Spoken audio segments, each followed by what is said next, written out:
ಹೀಗೆ ನೋಡು, ನೀನು ಆಚೆ ಆಚೆ ನೋಡಿದೆ ಅಂತ. ನನಗೆ ಎಲ್ಲಿಂದ ಅಂತ ಗೊತ್ತಾಗುದಿಲ್ಲ. ಎಳೆದೆಳೆದು ಮಾತಾಡಿದಾಗೆ ಕೇಳ್ತದೆ. ಹೀಗೆ ಹೀಗೆ ನೋಡು ನನ್ನನ್ನೊಮ್ಮೆ. ನೀವು ಸ್ವಲ್ಪ ಈಚೆ ಬನ್ನಿ, ನೀವಿದ್ರೆ ನಾನೇ ಕಾಣುದಿಲ್ಲ. ಈಗ ಸರಿ ಕಾಣ್ತದ? ಅಂತೂ ನೀನು ಕಾಣಲಿಕ್ಕೆ ಬೇಕಾಗಿ ಮುಂದೆ ಇರುವವರನ್ನೆಲ್ಲ ಹಿಂದೆ ಮಾಡುವಾಗ ನಾನು ಕಾಣಬೇಕಲ್ಲ. ನಾನು ಎಲ್ಲಿಗೆ ಹೋಗಬೇಕು ಅಂತ ಗೊತ್ತಾಗಬೇಕಾದ್ರೆ ಯಾರಿಗೆ ತಡೆ ಅಂತ ನನಗೆ ಅವರ ಜಾಗ ಅಲ್ಲಿಂದ ನಿರ್ಣಯ ಮಾಡಿದವ ನಾನಲ್ವ, ನೀನ್ ಎಲ್ಲಿಗೆ ಹಿಂದೆ ಹೋಗಿ ಅಲ್ಲ, ಹಿಂದೆ ಹೋಗಿ ಅಂದ್ರೆ ಎದ್ದು ಹಿಂದೆ ಹೋಗಿ ಅಂತ ಹೇಳಿದ್ದಲ್ಲ ನಾನು. ಅವರ ಕಾಲ ಕೆಳಗೆ ಇರುವ ನಾನು ಕಾಣಬೇಕು ಅಂತಾದ್ರೆ ಅವರು ಹಿಂದೆ ಕೂತ್ಕೊಳ್ಬೇಕು. ಅಲ್ಲ, ಇವತ್ತಿನ ಮಟ್ಟಿಗೆ ಶಲ್ಯ ಭೂಪತಿಯ ಸಾರಥ್ಯವನ್ನು ಬಿಟ್ಟರೆ ಬೇರೆಯವರ ಸಾರಥ್ಯ ಇಲ್ಲ ನನಗೆ. ಅವರದ್ದೇ ಸಾರಥಿತನಕ್ಕೆ ನಾನು ಬಂದದ್ದೇ ಅಲ್ಲ, ನಾನೆಲ್ಲ ಸಾರಥಿತನ ಮಾಡುವಲ್ಲ. ಅಲ್ಲ ಅಲ್ಲಿಂದ ಹಿಂದೆ ಹೋಗಿ ಅಂತ ಹೇಳುವಾಗ ನೀನೆಲ್ಲಿ ಉತ್ಸಾಹದಲ್ಲಿ ಬಂದ್ಯಾಗ? ಇಲ್ಲ ಇಲ್ಲ, ನನ್ನನ್ನು ಸರಿ ನೋಡಬೇಕು ಎನ್ನುವ ಕಾರಣಕ್ಕಾಗಿ. ರಾಧೆ ನನ್ನ ವಿಳಾಸ ಎಲ್ಲ ಸರಿ ಗೊತ್ತು. ಹೌದು ಹೌದು ಹೌದು. ಒಟ್ಟು ಕರ್ಮ ಎಲ್ಲ ಹಾಳು ಮಾಡಿಬಿಟ್ರು. ಅಲ್ಲ, ಒಟ್ಟು ಕರ್ಮ ಅಂದ್ರೆ ಈಗ ಯಾರದ್ದು ಒಟ್ಟು ಕರ್ಮ ಅಂದ್ರೆ ಸರಿಯಾಗಿತ್ತು ಕರ್ಮ, ಅದನ್ನು ಒಟ್ಟು ಕರ್ಮ ಮಾಡಿ ಹಾಳು ಮಾಡಿಬಿಟ್ರು. ಪಕ್ಕ ನಿನಗೆ ಹೇಳಿದ್ರು ಅಂತ ಭಾವಿಸ್ ಮತ್ತೆ ನೋಡುವಾಗ ಕರ್ಮ ಅಂತ ಹೇಳಿ ಎಷ್ಟು ಸಂತೋಷದಿಂದ ನಾನು ಬಂದವನು. ಈಗ ಯಾವಾಗೊಬ್ಬ ಹೋಗ್ಲಿಲ್ಲ ಅಂತ ಆಗಿದೆ. ಹೌದಾ? ಹೌದೌದು. ಹಾಗೆ ಇನ್ನೊಮ್ಮೆ ಹೋಗಬೇಕು ಅಂತಲೇ ಬಂದದ್ದು ನಾನು. ಅಲ್ಲ, ಈಗ ನಾನು ಕೇಳಬೇಕಾದ ಪ್ರಶ್ನೆ ಮೊದಲನದೊಂದು, ಈಗ ಹೋಗ್ಬೇಕು ಅಂತ ಆಗಬೇಕಿದ್ರೆ ನೀವು ಬಂದದ್ದು ಯಾವಾಗ ಅಂತ. ಹೌದೌದು. ಅಲ್ಲ, ನಾನು ಬಂದದ್ದೇ ಕಲಿಸುವುದಕ್ಕೆ ಬೇಕಾಗಿ. ಆದ್ರೆ ಕಲಿಸೋರನ್ನು ಕಳಿಸ್ಲಿಕ್ಕೆ ಆಗ್ಲಿಲ್ಲಲ್ಲ ಅಂತ ಇಲ್ಲಿಗೆ ಮತ್ತೆ ಬಂದದ್ದು. ಯಾರನ್ನು ಕಳಿಸುವುದಕ್ಕೆ ಏನು ಕಥೆ ಎಂತದಪ್ಪ, ನೀನ್ ಯಾಕೆ ಬಂದೆ? ಬುಸುಗುಡುತ್ತಿರುವಂತಹ ನನ್ನ ತೀಕ್ಷ್ಣತೆ ನಿನಗೆ ತಾಗದ ಹಾಗೆ ಸ್ವಲ್ಪ ನಿಧಾನಕ್ಕೆ ಮಾತಾಡ್ತಾ ಇದ್ದೇನೆ. ಇಲ್ಲದ್ರೆ ಪ್ರಖರವಾದಂತಹ ಬುಸುಗುಟ್ಟುವಿಕೆ ನನ್ನದು. ನನ್ನ ಬುಸುಗುಟ್ಟುವಿಕೆಗೆ ಕೆಲವರು ಸಾಯ್ತಿದ್ರು. ಈಗ ನಾನು ವಿಷಯ ಅಂತ ಗೊತ್ತಾಯ್ತು ನನಗೆ. ನನ್ನನ್ನು ಆಚೆ ಕಳಿಸಿದ್ಯಲ್ಲ, ಈಗ ನಾನೇ ಈಗೆಲ್ಲ ತುಂಬೆಲ್ಲ ಹೇಳಿದಿ, ಮೇಲೆ ನೋಡಿ, ಕೆಳಗೆ ನೋಡಿ, ಆಚೆ ನೋಡಿ, ಈಚೆ ನೋಡಿ, ಎಲ್ಲ ಇವರ ಹತ್ರ ಎಲ್ಲ ತುಂಬಾ ಮಾತಾಡಿದ್ಯಲ್ಲ. ಹೌದು. ಆಗ ನಿನ್ನ ಅದ್ರಲ್ಲಿ ಇದ್ದವ ನಾನೇ. ನಾನು ಪ್ರಯೋಗಿಸಿದ ಶರ. ಹೌದೌದು, ನಾನೇ. ಈಗ ಏನಾಯ್ತು ಅಲ್ಲಿ? ಸ್ವಲ್ಪ ಶರವೇ ಅಂತ ಹೇಳ್ಬೇಡ ನನ್ನ. ಅಲ್ಲ, ಅದು ಏನಾಯ್ತು ಈಗ ಅಲ್ಲಿ ಕಳಿಸಿದಲ್ಲಿ ಕೆಲಸ? ಅಲ್ಲಿ ಎಲ್ಲ ಹಾಳು ಮಾಡಿಬಿಟ್ಟದಲ್ಲ ಕರ್ಮ. ಅವರು ಏನು ಎಲ್ಲ ಹಾಳು ಮಾಡಿದ್ಯಾ? ನಾನು ಹಾಳು ಮಾಡಿದ್ದಲ್ಲ, ನಾನು ಪೂರ್ತಿ ಸರಿಯಾಗಿ ನಿರ್ವಹಿಸಬೇಕು, ಇಲ್ಲಿಗೆ ಪ್ರಸಂಗ ಮುಗಿಸಬೇಕು ಅಂತ ಹೋದದ್ದು ನಾನು. ಮುಗಿಸಿದಾಗೆ ಮಾಡಿಬಿಟ್ಟ. ಏನಾಯ್ತು? ನಾನು ಅಲ್ಲಿಗೆ ಹೋಗುವಾಗ ಮೊದಲೆಣಿಸಿದ್ದು ನಾನು ಅರ್ಜುನ ನನಗೆ ತಲೆಬಾಗುವುದು ಅಂತ ಹೆದರಿ. ಅವ ಹೆದರಿ ತಲೆಬಾಗಿದ್ದಲ್ಲ, ಈ ಕೃಷ್ಣ ಅವನನ್ನು ಬಾಗಿಸಿತ್ತು ತಲೆ. ಅಲ್ಲ, ಕೃಷ್ಣ ಹಾಗೆ ಮತ್ತೆ ಎಲ್ಲರೂ ಅವರೇ ತಿಳಿದು ಬಾಗಿದ್ದಲ್ಲ. ಎಲ್ಲೆಲ್ಲಿಗೆ ಬಾಗಬೇಕು ನಾವು ಬಾಗಿಸುವುದುಂಟ. ಎಂತದ್ದು ಸಾಯಿಲಾಚೆ ಅವ ಬಾಗಿಸ್ತಾನೆ, ಗುಣಿಸ್ತಾನೆ, ಕೂಡಿಸ್ತಾನೆ, ಕಳೆಯುತ್ತಾನೆ, ಅದು ಹೇಳಲಿಕ್ಕಾಗುದಿಲ್ಲ ಅವನು. ನನಗೆ ಅದು ಲೆಕ್ಕವೇ ಅಲ್ಲ. ನನಗೆ ಲೆಕ್ಕ ಇದ್ದದ್ದು ಒಂದೇ. ಎಂತ ಲೆಕ್ಕ? ಅರ್ಜುನ ನನ್ನ ಕೊಲ್ಲಬೇಕು ಅಂತ. ಹೋ ಹಾಗಿದ್ರೆ ನೀನು ಅರ್ಜುನ ವಿರೋಧಿ. ಹೌದೌದೌದು. ಮೊದಲೇ ನನಗೆ ಅವನನ್ನು ಕಂಡ್ರೆ ಆಗುದಿಲ್ಲ. ಸರಿ, ಅವನನ್ನು ಕೊಲ್ಲಬೇಕು ಅಂತಲೇ ಹೋದವ ನಾನು. ಈ ಕೃಷ್ಣ ತಪ್ಪಿಸಿದ. ಹೌದಾ? ಹೌದೌದು. ಈಗ ನನಗೆ ದೊಡ್ಡ ಆಶ್ಚರ್ಯದ ಪ್ರಶ್ನೆ ಆಯ್ತು. ಅವನ ಕಿರೀಟ ಹೋಯ್ತು, ಹಾಗಂತ ನೀನು ತಲೆಬಿಸಿ ಮಾಡಬೇಡ, ಆತಂಕಗೊಳ್ಳಬೇಡ, ಭೀತನಾಗಬೇಡ, ವ್ಯಥೆ ಪಡಬೇಡ, ಖಿನ್ನನಾಗಬೇಡ, ನಾನಿದ್ದೇನೆ. ಅಲ್ಲ, ಅದೀಗ ಆಗಲೂ ಕಿರೀಟ ಹೋಗೋದಕ್ಕಿಂತ ಮೊದಲು ನೀನೇ ಇದ್ದಿಂದ ಹೇಳಿದ್ದೀನಿ. ಹೌದೌದು. ಅಲ್ಲ, ಇನ್ನೊಮ್ಮೆ ಹಾಗೆ ಆಗದ ಹಾಗೆ ಯಾವ ಪಥ ನಿರ್ದೇಶನವನ್ನು ಇವರು ಕೊಟ್ಟರು. ಈಗ ನೀವು ಸ್ವಲ್ಪ ಮುಂದೆ ಬನ್ನಿ. ನೀನೆಷ್ಟು ಮುಂದೆ ಹೋಗ್ತಿ ಅಂತ ತಿಳಿದ ಮೇಲೆ ನಾನು ಇನ್ನು ಅಲ್ಗಾಡು. ಅವರು ಹೇಳಿದ ಹಾಗೆ ಇನ್ನೊಮ್ಮೆ ಅವರು ಹೇಳಿದ ಜಾಗಕ್ಕೆ ನನ್ನನ್ನು ನೀನು ಪ್ರಯೋಗಿಸಿದೆ ಎಂತಾದ್ರೆ ಮತ್ತೆ ಮೂವರು ಒಟ್ಟಿಗೆ ಹೋಗುದೆ. ನಾನು ಎಲ್ಲಿಗೂ ಹೋಗದೆ, ನಾನು ಹೇಳಿದಲ್ಲಿಗೆ ಬಂತ. ಅಲ್ಲ, ನನಗೆ ಆಶ್ಚರ್ಯ ಆಗೋದು, ನನಗೆ ಗುರುಗಳಾದ ಪರಶುರಾಮರು ಕೊಟ್ಟಂತಹ ಶರ, ಸರ್ಪಮುಖಿ ಶರ, ಏನೋ ಒಂದು ವಿಶೇಷವಾದಂತಹ ಜೀವ ಚೈತನ್ಯ ಇದೆ ಅದರಲ್ಲಿ. ಈ ಭಾವವನ್ನು ನಾನು ಹೊಂದಿದ್ದೆ. ಯಾಕೆಂದ್ರೆ ನಾನು ಜೀವ ತುಂಬುವುದಕ್ಕಿದ್ದ ಶರ ಅಲ್ಲ. ಅವರು ಕೊಡುವಾಗಲೇ ಹೇಳಿದ್ದಾರೆ, ಇಲ್ಲದೇ ಇದ್ರೆ ಈಗ ಅಸ್ತ್ರಗಳಿಗೆ, ಮಂತ್ರಾಸ್ತ್ರಗಳಿಗೆಲ್ಲ ನಾವು ಮಂತ್ರೋಚ್ಚಾರವನ್ನು ಮಾಡಿ ನಮಗೆ ಸಿದ್ಧಿ ಹೊಂದಿದಂತಹ ದೇವತೆ ಅನ್ನೋದಕ್ಕೆ ಆವಾಗಿಸಿ ಆಮೇಲೆ ಅದಕ್ಕೆ ಸತ್ವವನ್ನು ತುಂಬುವುದು. ಇದು ಸಿದ್ಧಾಸ್ತ್ರ. ಸಿದ್ಧಾಸ್ತ್ರ ಅಂದ್ರೆ ಒಳಗೆ ಉಂಟು ಅಂತ ಅರ್ಥ. ಒಂದು ದೃಷ್ಟಿಯಿಂದ ಸಜೀವಾಸ್ತ್ರ. ಅದಕ್ಕೆ ಜೀವ ತುಂಬುವುದಕ್ಕೆ ಅಂತ ನಾವಿಲ್ಲ, ಜೀವ ಸಹಿತವಾದ ಅಸ್ತ್ರ. ಅದು ಎದ್ದು ನಡೆಯುತ್ತದೆ, ಹಾರಾಡ್ತದೆ ಅನ್ನೋದರಿಂದ ಸಜೀವ ಅಲ್ಲ. ಈಗ ನೀನು ಪರಶುರಾಮರು ಕೊಟ್ಟ ಶರದ ಅಧಿಷ್ಠಾತೃ ಸರ್ಪ ಅಲ್ವಾ? ನಾನು ಅದರೊಳಗಡೆ ಇದ್ದವ. ನಾನು ಅವರೊಳಗಡೆ ಇದ್ದವ, ನಾನೇ ಹೋದವ. ನನಗೆ ಅನ್ನಿಸುವುದು, ಯಾಕೆ ಇದನ್ನು ಕೇಳಿದ್ರೆ ಯಾಕೆ ಈಗ ಅರ್ಜುನನಲ್ಲಿ ನನಗೆ ಒಂದು ಸ್ಪರ್ಧೆ ಹುಟ್ಟಿದ್ದೆ ನಾನು ಪರಶುರಾಮರಿಂದ ಬಂದ ಮೇಲೆ. ಅರ್ಜುನಲ್ಲಿ ಸ್ಪರ್ಧೆ ಹುಟ್ಟಿದ ಮೇಲೆ ನಾನು ಪರಶುರಾಮರ ಹತ್ರಕ್ಕೆ ಹೋಗಲಿಲ್ಲ. ನನಗೆ ಶರ ಕೊಟ್ಟದವರು ಅಲ್ಲಿ ಅರ್ಜುನ ಅದು ಬೇರೆ. ಪರಶುರಾಮರು ಮಂತ್ರ ಮೂಲಕ ಆವಾಹಿಸಿ ಆ ಶರದೊಳಗೆ ನಿಕ್ಷೇಪಿಸಿದ ಯಾವುದೋ ನಾಗದೇವತೆ ಅಲ್ಲ, ಅದಿರಲಿ. ಅದೇ ಮಾತಾಡುವುದು. ನನ್ನ ನಿರ್ಣಯ ಹೀಗಾಗಿ ನನಗೆ ಆಶ್ಚರ್ಯ ಕಂಡದ್ದು ಏನು ಕೇಳಿದ ಅವನ ಒಂದು ವಾಕ್ಯ, ನನಗೆ ಅರ್ಜುನನ್ನು ಮೊದಲಿನಿಂದಲೂ ಕಂಡರಾಗುವುದಿಲ್ಲ ಹೇಳಿದ. ಹೌದಲ್ಲ, ಹಾಗೆ ಹೇಳಿದ. ಹೌದೌದು. ಅರ್ಜುನನನ್ನು ಕಂಡರಾಗದೇ ಇದ್ದವನನ್ನು ಪರಶುರಾಮರು ಶಸ್ತ್ರದೊಳಗೆ ತುಂಬಿಸಿ ನನ್ನ ಹತ್ರಕ್ಕೆ ಕೊಟ್ಟರು ಅಂತ. ಅರ್ಜುನನನ್ನು ನಾನು ಮತ್ತೆ ಸ್ಪರ್ಧೆ ಬಿದ್ದದ್ದೇ ನನಗೆ ನಂತರ. ಈಗ ಪರಶುರಾಮರು ನನ್ನನ್ನು ತುಂಬಿಸಿದ್ರು ಅಂತ ನಿಮ್ಗೆ ಹೇಳಿದ್ದ ನಾನು. ನೀನು ಬೇರೆ ಹೇಳುದು ಬೇಡ, ಅದರಲ್ಲಿ ಇದ್ದವ ಅಂತ ಹೇಳಿದ್ಯಲ್ಲ. ಅದರಲ್ಲಿ ಪರಶುರಾಮರಿಗೆ ಅದರಲ್ಲಿ ಅದೇ ಇರ್ಲಿಕ್ಕೆ ಬೇರೆ ಬೇರೆ ತುಂಬಿಸುವುದಿಲ್ಲ. ಅದರಲ್ಲಿ ಅದೇ ಇರ್ಲಿ, ಅದರಲ್ಲಿದ್ದವ ನಾನಲ್ಲ. ಈಗ ಕೊಟ್ಟ ಪರಶುರಾಮರು ತುಂಬಿಸಿ ಕೊಟ್ಟಿದ್ದಾರೆ, ಪಡ್ಕೊಂಡ ನಾನೇ ಅದಕ್ಕೆ ಬೇರೆ ತುಂಬಿಸಲಿಕ್ಕಿಲ್ಲ.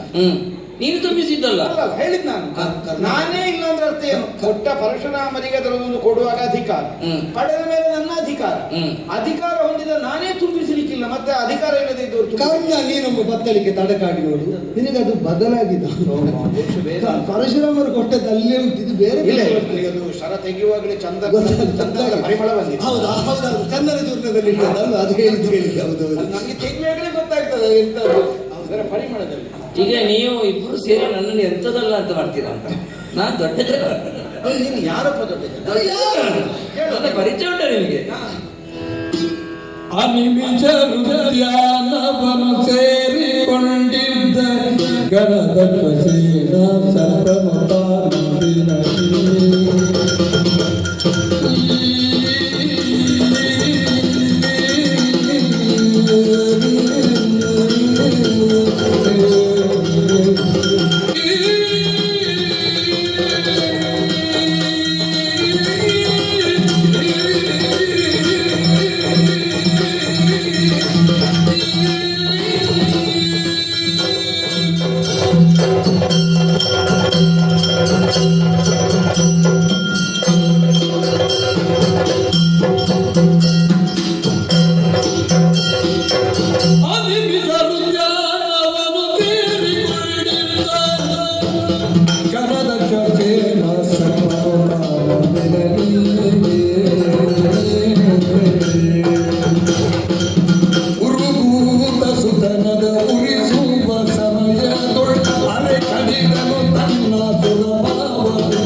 ನನಗೆ ನಿಲ್ಲಿಕ್ಕೆ ಸ್ವಲ್ಪ ಹೊತ್ತು ಬೇಕಾಗ್ತದೆ.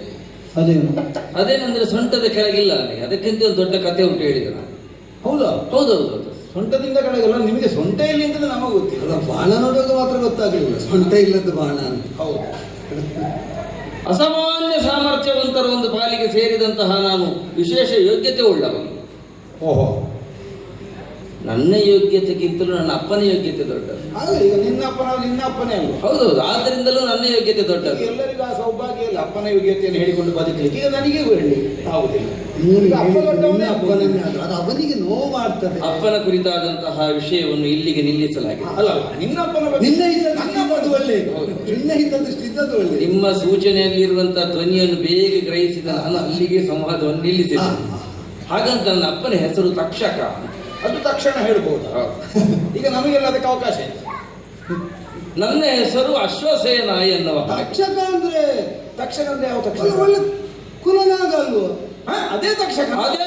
ಮತ್ತೆ ಕುಲನಾಗನ ಹೆಸರಲ್ಲಿ ನಮ್ಮ ದೊಡ್ಡ ನಾಗನ ಹೆಸರನ್ನು ಇಡಬೇಕು ಅಂತ ಹುಟ್ಟು ಹೆಸರಿಟ್ಟದ್ದಲ್ಲ.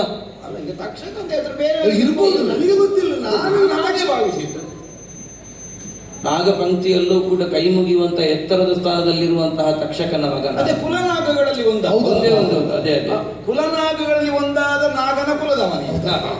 ಇಂದ್ರಸಖನಾದ ಎತ್ತರವನ್ನು ಹೊಂದಿದವರು ತಕ್ಷಕ ಇಂದ್ರಸಖ ಲೋಕ ಪ್ರಸಿದ್ಧ. ಚಂದ ಉಂಟು. ಇನ್ನೆರಡು ಸ್ವಲ್ಪ ಹೇಳಿ ನನ್ನ ಬಗ್ಗೆ. ಇಲ್ಲ ನಿನ್ನದು ನೀನಿರುವಾಗ ನಾನು ಹೇಳಲಿಕ್ಕಿಲ್ಲ. ಅಲ್ಲ, ನಿನ್ನ ಬಗ್ಗೆ ನಿನ್ನ ಅಪ್ಪನ ಬಗ್ಗೆ ಹೇಳಿದ್ದೆ. ಹೌದೌದು, ಅಪ್ಪನ ಬಗ್ಗೆ ಹೇಳಿದಷ್ಟು ನನ್ನ ಯೋಗ್ಯತೆ ಹೆಚ್ಚಾಗ್ತದೆ. ನಾವು ನಿನ್ನ ಅಪ್ಪನ ಬಗ್ಗೆ ನಿನ್ನೆದುರು ಹೇಳಿದ್ ಯಾಕೆ ಗೊತ್ತು, ನಿನ್ನ ಬಗ್ಗೆ ಏನು ಗೊತ್ತಿಲ್ಲ ನಮ್ಗೆ ಅಂತ.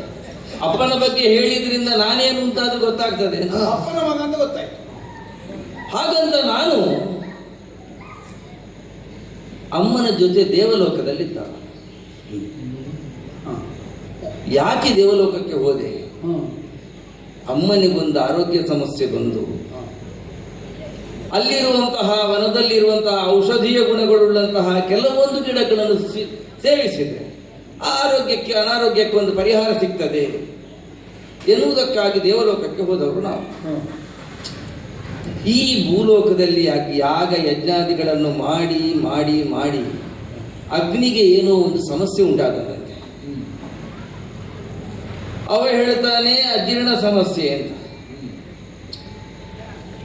ಇನ್ನು ಕೆಲವರು ಹೇಳ್ತಾರೆ ವಿಪರೀತವಾದಂತಹ ಕೊಡುವಿಕೆ ಗುಣದಿಂದಲೇ ಅವನಿಗೆ ಸಮಸ್ಯೆ ಉಂಟಾಯಿತು, ಲೆಕ್ಕಕ್ಕಿಂತ ಜಾಸ್ತಿ ಅಗ್ನಿಗೆ ಕೊಡಬಾರದು. ಹಾಗಾಗಿ ದೇವಲೋಕದಲ್ಲಿರುವಂತಹ ಶ್ರೇಷ್ಠ ವನ, ದೇವಲೋಕಕ್ಕೆ ಸಂಬಂಧಿಸಿದವನ. ಹೌದು, ಅಗ್ನಿ ಅಜೀರ್ಣದ ವಿಷಯ ಗೊತ್ತಾಯ್ತು ನನಗೆ. ಅದನ್ನ ನಾವು ಕೇಳಿದಾಗುಂಟು. ಕಾಂಡವನ ಅಲ್ವಾ? ನಾನದೇ ಹಳೆ ರೋಗ ಅಂತ ಭಾವಿಸಿದ್ದು. ಓ, ಅದು ಕಾಂಡವ. ಹೌದು, ಅದು ನಾವು ಕೇಳಿದ್ದೇವೆ. ಅದು ಇಂದ್ರಪ್ರಸ್ಥಕ್ಕಿಂತ ಆಚೆ ಅಲ್ವಾ? ನೀವು ಕೇಳಿದ ಆ ಕಾಂಡವ ವನದಲ್ಲಿರುವಂತಹ ಆ ದೊಡ್ಡ ಪ್ರಸಂಗದಲ್ಲಿ ನನ್ನದೊಂದು ಸಣ್ಣ ಪಾತ್ರ ಇತ್ತು. ಅಲ್ಲಿ ದೊಡ್ಡ ವಿಷಯ ಏನಿಲ್ಲ, ಬಂದದ್ದು ಹೋದದ್ದು. ದೊಡ್ಡ ವನದಲ್ಲಿದ್ದವ ಹೌದು ಅಂತಾದ್ರೆ ಪಾತ್ರ ಸಣ್ಣದಲ್ಲ, ನಿನ್ನ ದೊಡ್ಡದೇ ಪಾತ್ರ.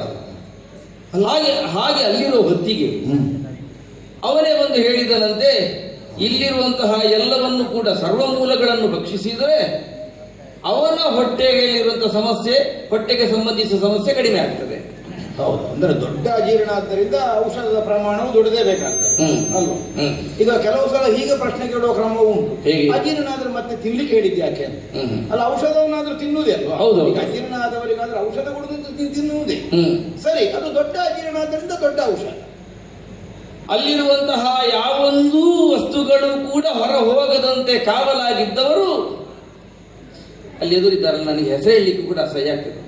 ಎದುನ ರಥದಲ್ಲಿದ್ದಾರೆ ಕೃಷ್ಣ ಅರ್ಜುನ, ಅವರೇ ತೋರಿಸ್ತಾನೆ. ಹೌದು, ತುಂಬಾ ಜನ ಇದ್ದಾರೆ. ಆದ್ರಿಂದಲೇ ಹೇಳಬೇಕಾಗಿ ಬರುವುದು ಉಪಾಧಿಗಳನ್ನು. ಅವರಿಬ್ಬರು ರಕ್ಷಣೆಗಾಗಿ ನಿಂತರು. ಅಲ್ಲ, ಇಷ್ಟೆಲ್ಲ ನನಗೆ ಹಿನ್ನೆಲೆ ಗೊತ್ತಾಗ ಒಂದು ವಿಷಯ ಹೇಳಿ. ಕಾಂಡವನ ಅಂತ ಹೇಳಿದ್ದರಿಂದ ಅದು ಲೋಕ ವಿಸ್ತೃತವಾದ ಪ್ರಕರಣ. ಅಲ್ಲಿಯೇ ಇದ್ದವರು ನಾವು ಕಾಂಡವರು. ಮತ್ತೆ ಆಗದಿಂದ ವನವನ ಅಂತ ಹೇಳಿದ್ ಯಾವುದನ್ನು? ಅದು ಸುಮ್ಮನೆ ಅಲ್ಲಿದ್ದವ. ಈಗ ಸುಮಾರು ಎಷ್ಟು ಸಮಯ ಹಿಂದೆ ಅಲ್ಲ, ಅದು ಅಲ್ಲಿದ್ದವ ಬರ್ಲಿಕ್ಕೆ ಸಾಧ್ಯ. ಯಾಕೆ? ಅಲ್ಲ, ಅದು ಎಲ್ಲರೂ ಅಗ್ನಿಗೆ ಆಹುತಿ ಅಲ್ವಾ ಅಲ್ಲಿ? ಈಗ ಅಗ್ನಿಗೆ ಆಹುತಿ ಕೊಡ್ಲಿಲ್ಲ. ಬಿಟ್ಟು ಬೇರೆಲ್ಲೋ ಹೋಗಿ ಬಂದಾಗ ನಾನು ಮತ್ತು ನನ್ನ ತಾಯಿಯು ಅಲ್ಲೇ ಇರುವಾಗ ಈ ಕಾಂಡವನನ್ನು ದಹಿಸಬೇಕು ಎನ್ನುವಂತಹ ಉದ್ದೇಶವನ್ನು ಹೊತ್ತಿ ಅಗ್ನಿ ಸಿದ್ಧನಾದಾಗ ರಕ್ಷಕರಾಗಿ ನಾವಿದ್ದೇವೆ ಎನ್ನುವಂತಹ ಉದ್ದೇಶದಿಂದ ಕೃಷ್ಣಾರ್ಜುನರು ನಿಂತಾಗ ವನದ ಒಳಗಡೆ ನಾನು ನನ್ನ ತಾಯಿಯ ಜೊತೆ ಇದ್ದೆ. ಆಗಲೇ ಇದ್ದೆ. ಅಲ್ಲ, ಆಗಲೇ ಇದ್ರೆ ನೀನು ಬದುಕಿರುವುದು ಹೇಗೆ? ಎಲ್ಲ ನೀನು ಸಾಯ್ಬೇಕು ಹೇಳಿದ್ದಲ್ಲ. ಎಲ್ಲರೂ ಸತ್ತಿದ್ದಾರೆ ಅಲ್ಲಿದ್ದವರು. ಮುಂದುವರಿಯಿತು. ನಿಮ್ಮ ಕಣ್ಣ ಮುಂದೆ ಆ ದೃಶ್ಯ ಬರಬೇಕು. ದಗ ದಗ ದಗ ದಗ ದಗ ದಗ ಶಬ್ದ ಚಿತ್ರ ಗೊತ್ತಾಯ್ತು. ಪುನರ್ಜನ್ಮ ಎಂಥದ್ದು? ತಕ್ಷಕನ ಮಗ ಆದ್ರಿಂದ ಒಮ್ಮೆ ಸತ್ತು ಮತ್ತೆ ಹುಟ್ಟಿತು. ಅದು ನಾವು ಕೇಳ್ತೇವೆ, ನಾರದರ ಕಥೆ ಎಲ್ಲ ಕೇಳ್ತೇವೆ. ಒಮ್ಮೆ ಹೇಳಿದ್ದು ಮತ್ತೆ ಪುನಃ ಇರುವುದು ಒಂದೇ ವಾಕ್ಯ. ಅದು ಮುಗಿದ್ರೆ ನನ್ನ ವಿಷಯವೇ ಮುಗಿಯಿತು. ಅದರ ನಡುವೆ ಪ್ರಶ್ನೆ ಹುಟ್ಟಿಕೊಂಡ್ರೆ ಮುಂದೋಗುದಿಲ್ಲ. ವಾಕ್ಯ ಮುಗಿಸುವುದಿಲ್ಲ. ಉರಿಯುತ್ತಿರುವಂತಹ ಕೆನ್ನಾಲಿಗೆ ಅತ್ಯಂತ ಸಂತೋಷದಿಂದ ಅಗ್ನಿ ಅಗ್ನಿ ಅಗ್ನಿ ಹೌದು, ಅಗ್ನಿ ಅಗ್ನಿ. ಅದಕ್ಕೆ ಕಣ್ಣು ಮುಂದೆ ದೃಶ್ಯ ಬರಬೇಕು. ಇನ್ನೊಂದು ನವರಸಗಳು ಏಕಕಾಲದಲ್ಲಿ ಪ್ರಕಟ ಕೆನ್ನಾಲಿಗೆ ಚಾಚುತ್ತಾ ಬರ್ತಾ ಬರ್ತಾ ಶಬ್ದ ಚಿತ್ರ ಬರ್ತಾ ಇದ್ದಾನೆ. ಚಿತ್ರ ಕಟ್ಟಬೇಕಾ? ಒಂದು ಕಡೆ ಪಟ ಪಟ ಪಟ ಪಟ ಪಟ ಶಬ್ದ, ಎಂತದದು? ಶಬ್ದ ಅಂದ್ರೆ ಆಚೆ ಕಡೆ ಹಾ, ಬೆಂಕಿಗೆ ಉರಿಯುವುದು. ಒಂದು ಹಾ. ಮತ್ತೊಂದು ಕಡೆ ಚೀರಾಟ. ಕಾಂಡವ ದಹನ ಪ್ರಾತ್ಯಕ್ಷಿಕೆ ಅಲ್ಲ, ಚೀರಾಟ ಇರ್ತದೆ ಅದಕ್ಕೆ. ಚೀರಾಟ ಅಂತ ಹೇಳಿದ್ರೆ ಅಲ್ಲಿ ಇರುವಂತದ್ದು ಅಗ್ನಿಯ ಚೀರಾಟ ಅಲ್ಲ. ಅಲ್ಲ, ಅಗ್ನಿಯ ಚೀರಾಟ. ಇದ್ದವರಂತ. ಪಟ ಪಟ ಶಬ್ದ ಅಗ್ನಿ ಅದು. ಹೌದು. ಅದು ನೀನು ಒಮ್ಮೆ ಅವನದ್ದು ಒಮ್ಮೆ ಇವನದ್ದು ಅದು ಹೇಳುವಾಗ ಕಷ್ಟ ದೃಶ್ಯ, ಆಗುತ್ತೆ. ನಿನ್ನೆ ಕಣ್ಣು ಮುಂದೆ ದೃಶ್ಯ ಬರಬೇಕು ಹೇಳಿದ್ದು ಅದಕ್ಕೆ ನಾನು ಎಣಿಸಿದ್ದು ಇದು ಅರ್ಧ ಆಗುವಾಗ ಅವನ ಹೊಟ್ಟೆ ನೋವು ಕಮ್ಮಿ ಆಗ್ತದೆ. ನಾನು ಇಲ್ಲಿದ್ದಲ್ಲಿ ತನಕ ಬರ್ಲಿಕ್ಕಿಲ್ಲ. ಅದು ಎಷ್ಟು ಬೇಕು ಒಂದು ಹೊಟ್ಟೆ ನೋವಿಗೆ ಎಷ್ಟು ಹೊತ್ತು ಬೇಕು? ಅದು ಕಡಿಮೆ ಆಗ್ಲಿಕ್ಕೆ ಒಂದು ಸ್ವಲ್ಪ ಸಾಕಾಗುದಿಲ್ಲ. ಅಲ್ಲ, ಅವ ಪೂರ್ತಿಯಿಂದ ಮೊದಲು ಹೇಳಿ ಹೊರಟದ್ದು ಇರ್ಲಿ. ಕಡಿಮೆ ಆದ ನಂತರ ಮತ್ತೆ ಯಾಕೆ ಉಳಿದದ್ದನ್ನೆಲ್ಲ ಸೇವಿಸ್ಬೇಕಿಲ್ಲ. ಒಂದು ಔಷಧದಲ್ಲಿ ಒಂದು ಹೊತ್ತು ಕಡಿಮೆ ಆಯ್ತು ಅಂತಂದ್ರೆ ನಿಲ್ಲಿಸುದಿಲ್ಲ. ಇವನಿಗೆ ಗೊತ್ತಿಲ್ಲ, ಕೆಲವು ಮದ್ದು ಇಡೀ ಜೀವಮಾನ ತಗೊಳ್ಬೇಕಾದ್ರೆ ಇವ ಈಗ ಒಂದಿಷ್ಟು ಅಂತ ಹೇಳ್ತಾನೆ. ಅಲ್ಲ, ಅದು ಮತ್ತೊಂದು ಅದರ ಒಂದು ಪ್ರಮಾಣ ಅಂತ ಇಷ್ಟು ತಕೊಳ್ಳೇಬೇಕು. ಹೌದು. ಮಧ್ಯದಲ್ಲಿ ನಾವು ವಾಸಿ ಅನ್ನೋದು ಬಿಡ್ಲಿಕ್ಕಿಲ್ಲ. ಅದು ಒಮ್ಮೆ ತಕೊಳ್ಳಿಕ್ಕೆ ಪ್ರಾರಂಭ ಮಾಡಿದ್ರೆ ಪೂರ್ತಿ ಆಗ್ಬೇಕು. ಹೌದು ಅಂತ ನೀ ಹೇಳಿದ್ ಸರಿ ಉಂಟು. ಆ ಕಾರಣವೇ ಹತ್ರ ಬಂದಾಗ ಇನ್ನು ಆಗುದಿಲ್ಲ ಅಂತ ಆಯ್ತು. ನನಗಲ್ಲ, ಅಮ್ಮನಿಗೆ ಕಚ್ಚಿಕೊಂಡು ಅಮ್ಮ ಮೇಲೆ ಹಾರಿದ್ದೆ. ನಮ್ಮ ಅಮ್ಮನಿಗೆ ನಮಗೂ ಎಲ್ಲ ಸಾಮರ್ಥ್ಯ ಉಂಟಲ್ಲ, ನಾವು ಎಲ್ಲಿಯೂ ಹೇಗೂ ಹಾರಬಲ್ಲೆ. ಖಾಲಿ ತೆಕ್ಕೊಂಡು ಹೋಗುದಲ್ಲ, ಕುಲನಾಗಗಳಲ್ವ ನಾವು. ಅದೇ ಮತ್ತೆ ಬಹಳ ಎತ್ತರದಲ್ಲಿ ಹಾರಬೇಕು ಅಂತ ಇಲ್ಲ. ಕೆನ್ನಾಲಗೆಯಿಂದ ತಾಗದಾಗ ಹಾರಿದೆ. ಹೌದು, ಹಾರುವುದರಿಂದ ರೆಕ್ಕೆ ಕಟ್ಟಿ ಹಾರಿದ್ದು ಅಂತ ಅರ್ಥ. ಈಗ ಪ್ರಾಣ ಸಂಕಟದಲ್ಲಿ ಹಾರುವುದು ಅಂತ ಇಲ್ವ? ಹೌದೌದು. ಈಗ ಹಾವುಗಳಲ್ಲಿ ಅಭ್ಯಾಸ ಉಂಟದು. ಕೋಲ್ ಹಿಡಿದು ಹೊಡೆದರೆ ಹಾರ್ತಾರೆ. ಹಾರುದು ಅಂದ್ರೆ ರೆಕ್ಕೆ ಕಟ್ಟಿ ಹಾರುದು ಅಂತಲ್ಲ. ನಿಮಗೆ ಪ್ರಾಣ ಹೆಚ್ಚುಂಟು ಸ್ವಲ್ಪ. ಹಾವುಗಳಲ್ಲಿ ಅಭ್ಯಾಸ ಉಂಟಂದ್ರೆ ನಮ್ಮ ಅಭ್ಯಾಸವೇ. ನೀನು ಹಾರು ಎಂತದ ನೀನು ಒಟ್ಟು ನನ್ನನ್ನು ಅಚೇಚೆ ಮಾಡ್ತೀಯ. ಅಂತೂ ನಾವು ಹಾರಿದೆವು. ಹಾರುತ್ತಾ ಇರುವಾಗ ಈಗ ಸಮಸ್ಯೆ ಬರಬೇಕಾದದ್ದು ಯಾರಿಗೆ? ಅಗ್ನಿಗಲ್ವ. ಅಂದ್ರೆ ಇವ ನಾನು ಭಕ್ಷಿಸುತ್ತಿರುವುದನ್ನು ತಪ್ಪಿಸಿಕೊಂಡು ಹಾರಿದ ಅಜೀರ್ಣ ಪೂರ್ತಿ ವಾಸಿ ಆಗದಿದ್ದರೆ ಎಲ್ಲ ತಿನ್ನಬೇಕು ಹೇಳಿದ್ದಾರೆ. ಯಾವುದನ್ನು ತಪ್ಪುವುದಕ್ಕೆ ಬಿಡದಂತೆ ಭಕ್ಷಿಸುವುದಕ್ಕಾಗಿ ಯಾಚಿಸಿದ ಅಗ್ನಿ. ಅಗ್ನಿ ಹೇಳಬೇಕು ತಪ್ಪಿಸಿಕೊಂಡಿದ್ದೆ. ಅವನಿಗೆ ಸಮಸ್ಯೆ ಇಲ್ಲ, ಅವ ಸುಮ್ಮನಿದ್ದ. ಹೊಣೆ ಹೊತ್ತವರು ಬೇರೆ ಇರುವಾಗ ಅವರಿಗೆ ಈ ಕೃಷ್ಣ ಇದ್ದ ಹೆಸರು ಬಂದೋಯ್ತು. ಅಲ್ಲ, ಈಗ ಯಾರು ಹೊರಗೆ ಹೋಗದಾಗ ನೋಡಿ ಬಿಡ್ಲಿಕ್ಕೆ ಜನ ಇರುವಾಗ ಅವರಿಗೆ ತಿನ್ನೋದು. ಈಗ ಅವನು ಎದುರಿದ್ದಾನಲ್ಲ ನಿನ್ನ ವೈರಿ, ನನಗೂ ವೈರಿ, ಅವನಿಗೂ ಕೂಡ ಗೊತ್ತಾಗಲಿಲ್ಲ. ಈ ಕೃಷ್ಣ ತೋರಿಸಿದ ಹಾಡ್ತೊಂಟ. ಅಷ್ಟು ತೋರಿಸಿದ್ದು ಒಂದು ಗೊತ್ತು, ಎಲ್ಲಿಂದ ಬಂತು ಒಂದು ಬಾಣ ಅಂತ ಗೊತ್ತಿಲ್ಲ. ಒಟ್ಟು ನನ್ನ ಬಾಲ ತುಂಡಾಯ್ತು, ಅಮ್ಮನ ತಲೆ ತುಂಡಾಯ್ತು. ನಾನು ಈಚೆ, ಅಮ್ಮ ಬೆಂಕಿ. ಅಲ್ಲಿಂದ ನೇರ ಕುರುಕ್ಷೇತ್ರಕ್ಕೆ ಬಿದ್ದದ್ದು. ನಾನು ಈಚೆ ಈಚೆ ಅಂದ್ರೆ ಅಲ್ಲಿಂದ ಹೊರಗೆ ಬಿದ್ದೆ. ಪ್ರಾಕಾರದಿಂದ ಹೊರಗೆ ಬಿದ್ದೆ. ಅಂದ್ರೆ ಬಹುಶಃ ಅಗ್ನಿಯ ಕೆನ್ನಾಲಗೆ ಮೇಲಿಂದಲೇ ನೀವಿದ್ರಿ. ಬಾಣ ಹುಡುಗ ಅಮ್ಮ ಬೆಂಕಿಗೆ ಬಿದ್ದರು, ನೀನು ಈಚೆಗೆ ಬಿದ್ದೆ. ಆಯ್ತಾ? ನನಗೆ ಗೊತ್ತಿರಲಿಲ್ಲ ಇದು ಎಲ್ಲ ತಿನ್ನಬೇಕು ಅಂತಾದ್ರೆ, ಖಾಲಿ ಬಾಲ ತಿನ್ನಲು ಸಾಕಾಗ್ತದೆ ಅಂತಾದ್ರೆ ನಾನು ಬಾಲದ್ದೇ ಒಂದು ತುಂಡು ಕೊಡ್ತಿದ್ದೆ. ಕೊಟ್ಟಾಯ್ತಲ್ಲ. ಹೌದೌದು, ತುಂಡು ಕೊಡ್ತಿದ್ದೆ. ನಾನು ನನ್ನ ಅಮ್ಮನ ಸ್ವಲ್ಪ ತುಂಡು ಕೊಟ್ಟು ನಾವು ಈಚೆ ಬರ್ತಿದ್ದೆವು, ತಿಪ್ಪೆಯನ್ನು ಕೊಡ್ತಿದ್ದೆವು. ಈಗ ಎಲ್ಲ ಬಂದು ಸಾಯ್ಬೇಕು ಅಂತಾದ್ರೆ ನಾನು ಮತ್ತೊಮ್ಮೆ ಬೀಳಬೇಕಿತ್ತ. ನಾನು ಈಚೆ ಬಿದ್ದೆ, ನನಗೆಂತ ಆಗ್ಲಿಲ್ಲ. ಅಲ್ಲ, ಎಲ್ಲ ತಿನ್ನಬೇಕು ಅಂತ ಅವನಿಗೆ ಇಲ್ಲಿ ಸ್ವಲ್ಪ ಒಂದು ಹೊಟ್ಟೆಯ ಮೂಲೆಯಲ್ಲಿ ಅಜೀರ್ಣ ಇರ್ಲಿಕ್ಕೂ ಸಾಕು. ಆದರೂ ಒಂದುಂಟು, ಅಮ್ಮನನ್ನು ಕಳೆದುಕೊಂಡಂತಹ ದುಃಖ ಬರಲೇಬೇಕಲ್ಲ ಮಗ. ಹೌದಾದ್ರೆ ಒಂದು ಕಡೆ ನಾನು ನೋಡ್ತಾ ಇದ್ದೇನೆ, ದಗದಗ ಉರಿಯುವಂತಹ ಬೆಂಕಿಯ ನಡುವೆ ಅಮ್ಮ ಬೀಳ್ತಾ ಇದ್ದಾಳೆ. ಅಮ್ಮನನ್ನು ಎತ್ತಲಿಕ್ಕೂ ಅಲ್ಲ ಬಿಡ್ಲಿಕ್ಕೂ ಅಲ್ಲದಂತಹ ಒಂದು ಯಾತನಾಮಯ ಸ್ಥಿತಿ ನನ್ನ. ಆಗಲೇ ಭೀಕರವಾದಂತಹ ಪ್ರತಿಜ್ಞೆ ಒಂದನ್ನು ಮಾಡಿ. ಪ್ರತಿಜ್ಞೆ ಅಂತ ಮಾಡುದಯ್ಯ? ಪ್ರತಿಜ್ಞೆ ಅಂತ ಸತ್ತದ್ದು ನನ್ನ. ಅಮ್ಮ ಸತ್ತ ಪ್ರತಿಜ್ಞೆ. ಅಮ್ಮ ಸತ್ತದಕ್ಕೆ ಪ್ರತಿಜ್ಞೆ. ಅಮ್ಮ ಸತ್ತುದಕ್ಕಾಗಿ ಪ್ರತಿಜ್ಞೆ. ಯಾವ ತಪ್ಪನ್ನು ಮಾಡದಂತಹ, ಯಾವ ಅನ್ಯಾಯವನ್ನು ಮಾಡದಂತಹ, ಯಾರಿಗೂ ನೋವು ಕೊಡದಂತಹ, ಆ ಪ್ರಸಂಗದಲ್ಲಿ ಯಾರಿಗೂ ನೋವು ಕೊಡದಂತಹ, ನನ್ನ ಅಮ್ಮನ ಸಾವಿಗೆ ಕಾರಣನಾದಂತಹ ಆ ಪಾಪಿಯನ್ನು ಕೊಂದೇ ಬಂದೆ. ಒಂದು ದ್ವೇಷ ಬಂತು. ದ್ವೇಷ ಸರಿಯೇ, ಪ್ರತೀಕಾರ ಬುದ್ಧಿ ಇರಬೇಕಾದದ್ದು. ಅಮ್ಮನ ಸಾವಿಗೆ ಕಾರಣನಾದವ ಇಂಥವ ಅನ್ನುವುದು ನಿರ್ಣಯ ಗೊತ್ತಿದ್ದ ಮೇಲೆ ಅವನ ಮೇಲೆ ಒಂದು ಪ್ರತೀಕಾರ ಮಾಡುವುದಕ್ಕೆ ನೀನು ಸಿದ್ಧನಾದ್ರೆ ಆಕ್ಷೇಪಿಸಲಿಕ್ಕೆ ಏನಿಲ್ಲ. ಹಾಗಂತ ಹೀಗೆ ಹೋಗಿ ಅವ ಮಲಗಿರುವಾಗ ಕಚ್ಚಿಕೊಳ್ಳುವುದಲ್ಲ. ನನ್ನ ಪ್ರತಿಜ್ಞೆ ಮುಖ ಬೇರೆ ಉಂಟು. ಹೇಗೆ ಬಾಣಮುಖದಿಂದ ನನ್ನಮ್ಮನ ಸಾವಿಗೆ ಕಾರಣನಾದ, ನಾನು ಕೂಡ ಬಾಣಮುಖವಾಗಿ ಹೋಗಿ ಅವನ ಸಾವಿಗೆ ಕಾರಣನಾಗಿದ್ದೇನೆ. ಸರಳವಾಗಿ ಕೊರಳರಿವೆ. ಹೌದು, ಏನು ಮಾಡುದು ಹೇಳಿ. ನಿಮಗೀಗ ಬೇಕಾದ ದೇವತೆಗಳು ಪಕ್ಷಪಾತ ಮಾಡಿದ್ರು, ನನ್ನ ಮೇಲೆ ಹೂಮಳೆ ಸುರಿಯಲಿಲ್ಲ. ಅಂತ ಒಂದು ಭೀಷಣ ಪ್ರತಿಜ್ಞೆ ನಾನು ಮಾಡಿ ತರಿದ ಮೇಲೆ ಸುರಿಲಿಕ್ಕೆ ತೆಗೆದಿಟ್ಟಿರ್ಬೇಕು. ಹೌದು. ಈಗ ನೀವು ದೇವಲೋಕದ ಹೋಗಿ ಆದ ಮೇಲೆ ಆಗ್ತದೆ ಅಂತ. ಅದಕ್ಕೆ ಬೇಸರ ಮಾಡ್ರು, ದೇವಲೋಕದ ಹೋಗಿ ಹೌದು. ಗಾಡಿ ಹೋಗುದಿಲ್ಲ. ಆವತ್ತು ತೆಗೆದಿಟ್ಟ ಅದು ಹೂಯಿಗಳು ಯಾವತ್ತಿಗೆ ಹಾಕಲಿಕ್ಕೆ ಯೋಚನೆ ಮಾಡಿದೆ. ನಾನು ಬಾಣ ಹಿಡಿದೆಲ್ಲ ಹೋಗ್ಲಿಕ್ಕೆ ಉಂಟ?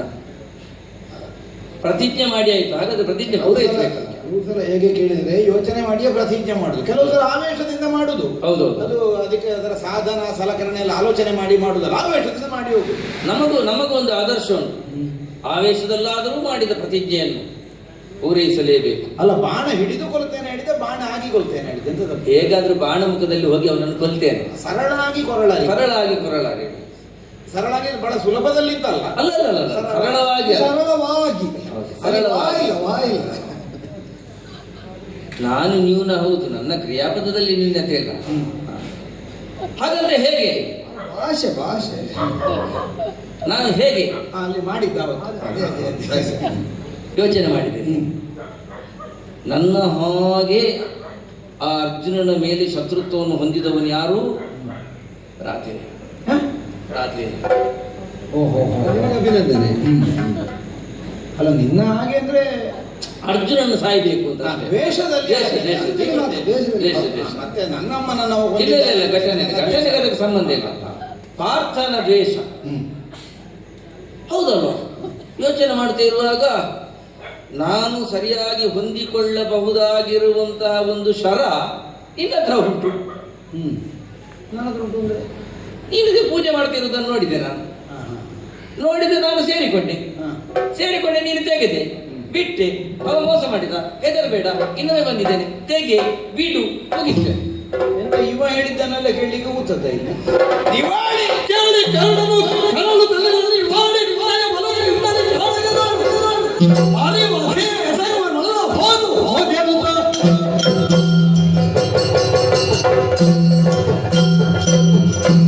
ರಾಣಿವಾಡಿ ತಾನು ಕೆಡುವುದರೊಂದಿಗೆ ಕುಲವು ಕೆಡಿಸಿತು ಅನ್ನುವಂತಹ ಮಾತನ್ನು ಯಥಾರ್ಥ ಮಾಡ್ಲಿಕ್ಕೆ ಹೊರಟೆಯಲ್ಲ ನೀನು ಇವತ್ತು. ಎಷ್ಟು ಬೇಕಾದ್ರೂ ಬೈ, ಬಿಡ್ಬೇಕು ಮಾತ್ರ. ನಾನು ಬಿಡುವುದೇ ನಿನ್ನ ಅವನಿಗೆ ಬಿಡ್ಬೇಕು. ಅಲ್ಲ, ನೀನು ಇಷ್ಟು ಮಾತಾಡುವ ತೀರ್ಮಾನ ಮಾಡಿ ನಿನ್ನನ್ನು ಬಿಡದಲ್ಲ, ಬೇರೆ ದಾರಿ ಇಲ್ಲ ಇನ್ನಂತೆ, ಬಿಡಬೇಕಷ್ಟೇ. ಏನ ಅಪೂರ್ವವಾದಂತಹ ಒಂದು ಸಾಮರ್ಥ್ಯವನ್ನು ಹೊಂದಿದ್ದ, ಏಕಘಾತಿನಿಯಾದಂತಹ ಶರ, ಪರಶುರಾಮರಿಂದ ಪ್ರದತ್ತವಾದದ್ದು ಸರ್ಪಮುಖಿ ರೌದ್ರಾಸ್ತ್ರ ಬಂದು ಅದರಲ್ಲೇ ಸೇರಿ ಅದರ ಯೋಗ್ಯತೆಯನ್ನು ಹಾಳು ಮಾಡಿ ಈಗ ಬಂದು ಮತ್ತೊಮ್ಮೆ ಪ್ರಯೋಗ. ಏನು ನಿನ್ನಾಗೆ ಯಾರ್ಯಾರ ಹಂಗಿನಲ್ಲಿ ಕೆಲಸ ಮಾಡಿಕೊಳ್ಬೇಕಾದಂತಹ ಒಂದು ಅನಿವಾರ್ಯತೆ ಇದ್ದವಂತ ಭಾವಿಸಿದ್ಯಾ? ಅರಕ್ಷಣದ ಅವಕಾಶ ಇಲ್ಲ ನನಗೆ ಅಲ್ಲಿ. ಬೇಕಾದ್ರೆ ಅವರನ್ನು ಕೊಂದು ನಿನ್ನೆದುರು ನಾನು ನಿಲ್ತೇನೆ.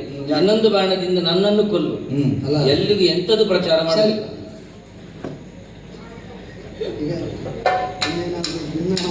ನೀವು ನನ್ನ ಪರವಾಗಿ ಮಾತಾಡುವುದಾದ್ರೆ ಒಂದು ಎರಡು ಒಳ್ಳೆದುಂಟು ಕಾರಣ. ನಿನ್ನ ಹತ್ರ ಹೇಳಲಿಕ್ಕಿದ್ರೆ ಹೇಳು. ಇಲ್ಲ ಹೌದೌದು, ಏನಾದ್ರು ಹೇಳಲಿಕ್ಕೆ. ಅದೇ ನಾನು ಎಂತದ್ದು ಪ್ರಚಾರ ಮಾಡಿ ಹೇಗೂ ಹೂಡ್ಲಿಲ್ಲ, ಹೇಳಲಿಕ್ಕೂ ಬಿಡ್ಲಿಲ್ಲ. ನಾನು ಹೇಳುದು ಪ್ರಚಾರ ಮಾಡುವುದಿಲ್ಲ. ಹೀಗೊಂದು ನನ್ನನ್ನು ಬಳಸಿಕೊಂಡ ಅಂತ ಮತ್ತೆ ನಿನ್ನೆದುರಿಗೆ ಬಂದು ನಿಲ್ತೇನೆ. ಬಾಣ ಬಿಡು, ಎದೆ ಒಟ್ಟಿ ನಿಲ್ತೇನೆ, ಬಂದು ಬಿಡು. ಅವನ ಹೊಗೆ ಹೋದ ಮೇಲೆ ಅವನ ಹೊಗೆ ಹೋದ್ರೂ ತೊಂದರೆ ಇಲ್ಲ. ನಾನು ಊರಿನ ಪ್ರಚಾರಕ್ಕೆ ಎದುರುವವನೇ ಅಲ್ಲ. ನೀನು ಯಾವ ಪ್ರಚಾರ ಬೇಕಾದ್ರೂ ಮಾಡು, ನಾನು ಗುಟ್ಟಿಗೆ ಎದುರು.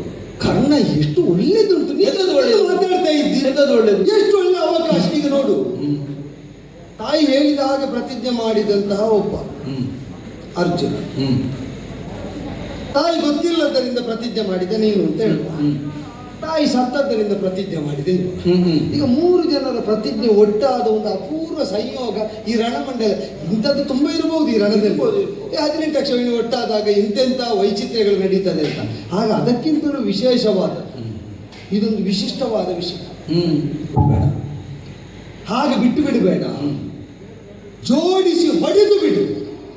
ಹೋಗುವುದಕ್ಕೆ ಹಾಗೆ ಬಿಡಬೇಡ. ಯಾಕೆ ಅಂದರೆ ಕೀಳು ಮಾಡುವುದಕ್ಕೆ ಉಚಿತವಾದದ್ದಲ್ಲ. ಅದು ಹೇಳಿದ್ದರಲ್ಲಿ ನಾನು ಗ್ರಹಿಸಿದ್ದೇನೆ ಹೇಳೋ, ಯಾವುದು ತಪ್ಪದಂತೆ ಆಂಶಿಕವಾಗಿ ಭಕ್ಷಿಸ್ತೇನೆ ಅಂತ ಆಡಿದ್ದಲ್ಲ ಅಗ್ನಿ. ಕಾಂಡವನದಲ್ಲಿ ಯಾವುದು ತಪ್ಪಬಾರದು ಅಂತ. ಅಂದರೆ ನಾನು ದಹಿಸುವುದಕ್ಕೆ ಯೋಗ್ಯವಾದದ್ದು. ಅರ್ಜುನನಿಗೂ ಅದು ದಹ್ಯ ಅಂತ ಕಾಣಬೇಕು. ಈಗ ಅಲ್ಲಿ ಬದುಕಿದ್ದು ನಾವು ಕೇಳಿ ತಿಳಿದ ಹಾಗೆ ಅರ್ಜುನನಿಗೆ ಶರಣು ಹೊಕ್ಕವರು ಮಾತ್ರ. ಅರ್ಜುನ ವಿರೋಧಿಗಳೆಲ್ಲ ಯಾರು ಬದುಕಿದ್ದಿಲ್ಲ. ಅರ್ಜುನ ಬಾಣದಿಂದ ತಪ್ಪಿಸಿಕೊಂಡು ಅರ್ಜುನ ಹೊಡೆಯುವುದಕ್ಕೆ ಹೊರಟು ಬದುಕಿದ ಇನ್ನೊಂದು ಜೀವ ಇದ್ರೆ ತೋರಿಸು. ಇಲ್ಲ. ಆ ಕಾರಣದಿಂದ ಇದೊಂದು ಅನನ್ಯವಾದ ಬಾಣ. ಇನ್ನೊಂದು ಹೇಳ್ತೇನೆ, ಒಂದು ವಿಚಿತ್ರವಾದಂತಹ ಸಂಯೋಗ ಉಂಟಿದರಲ್ಲಿ. ಇಂದ್ರ ವಿರೋಧ ಆಗಿದೆ ಅರ್ಜುನನಿಗೆ ಆ ಕಾಲದಲ್ಲಿ. ಮಧ್ಯದಲ್ಲಿ ಬಿಟ್ಟು ಅನುಗ್ರಹ ಮಾಡಿ ಹೋದ ಅಂತ ಮತ್ತೆ ನಾವು ಕೇಳಿದ್ದೇವೆ. ಯಾಕೆ ಅಂತ ಕೇಳಿದ್ರೆ ತಕ್ಷಕ ಮತ್ತು ಅವನ ಸಂತಾನವನ್ನು ಅಥವಾ ಪರಿವಾರವನ್ನು ರಕ್ಷಿಸುವ ಉದ್ದೇಶದಿಂದ ಮಳೆ ಸುರಿಸಿದ್ದು ಬಿಟ್ರೆ ತಕ್ಷಕನೇ ಅಲ್ಲಿಲ್ಲ ಅಂತ ಗೊತ್ತಾದಾಗ ಬಿಟ್ಟು ಹೋದ. ಅಂದರೆ ತಕ್ಷಕ ಮತ್ತು ಪರಿವಾರದ ಮೇಲೆ ಇಂದ್ರ ಅಗ್ನಿಯೇ ಕೇಳಿದರೂ ಬಿಟ್ಟು ಕೊಡಲಾಗದಷ್ಟು ವ್ಯಾಮೋಹಿತನಾಗಿದ್ದಾನೆ. ಇಲ್ಲೀಗ ಇಂದ್ರನಿಂದ ರಕ್ಷಿತವಾಗಬೇಕಾದ ಪರಿವಾರದ ಸದಸ್ಯ ಇಲ್ಲಿ, ಇಂದ್ರನ ಪುತ್ರ ಅಲ್ಲಿ. ಇದು ಅಪ್ಪ ಮಕ್ಕಳಿಗೆ ತಂದಿಟ್ಟಾಗುತ್ತದೆ. ಅಲ್ಲಿ ಒಂದಾಗಿ ಹೇಗೋ ನಿಂತಿದೆ, ಇದೀಗ ಮಗ. ಇನ್ನೊಂದು ಕಾರಣ, ಅರ್ಜುನನಿಂದ ತಪ್ಪಿಸಿಕೊಳ್ಳುವುದಕ್ಕೆ ಯೋಗ್ಯನಾದಂತಹ ಒಂದು ಸಾಮರ್ಥ್ಯ. ಇದು ಸಾಮಾನ್ಯದಲ್ಲ, ಕೀಳು ಮಾಡದಿರು. ಈ ಬಾಣ ಮೇಳಿಸಿ ಹೊಡಿ, ಈ ಸಲ ಆಗ್ತದೆ, ಈ ಸಲ ಆಗ್ತದೆ ಗಂಡ, ಹೊಡಿ ಹೊಡಿ. ಅನರ್ಘ್ಯ ರತ್ನವಿದು ಕಳೆದುಕೊಳ್ಳಬೇಡರಾದೇಯ.